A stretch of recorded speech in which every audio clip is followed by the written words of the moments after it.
In today's video, I'll show you how you'd be able to fix a shadow ban in YouTube. So let's get started. So if you would want to remove shadow ban, the first thing that you would need to do is to go into YouTube Studio. So click on your profile here at the top right and then go into YouTube Studio. And then in here, you would want to go here into your analytics because you would need to submit this into the YouTube support team, or click here on send feedback right here. And then this is where we'd be able to talk to them. So describe the feedback right here. So basically, we're just going to describe the issue. So you want to make sure to be polite. So as for this one, I'm going to say, hi YouTube team. I noticed a sudden drop on my views for a long time already. I was getting consistent views, then it dropped out of nowhere. I think I am shadow banned. Please fix this. Right there, help. Maybe something like this.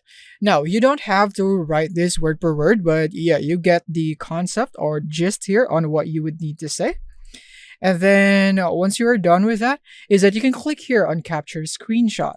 And that is why I prompted you to go into analytics first, so that you'd be able to take a screenshot of your analytics, and then they would be able to see that you are getting consistent views in here. And then it suddenly dropped out of nowhere, just like a shadow ban, right? So you would need to show that, and then you want to click here on allow, and it will now be added here into the attached screenshot.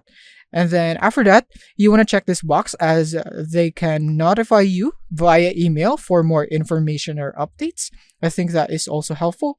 And click here on send. And then once it's sent, as you can see, you can now just wait and make sure that you don't spam that. You want to send that once in a while, because if you do spam that, then you might get flagged as spam and they will not reply to you. And one last thing is, after you've sent that, you would want to push a lot of content in here just to push your channel back into the algorithm. And yeah, that is basically it on how you'd be able to fix this problem and how I fixed my shadow ban on my channels. So that's it for this video. Thank you for watching and see you in the next one.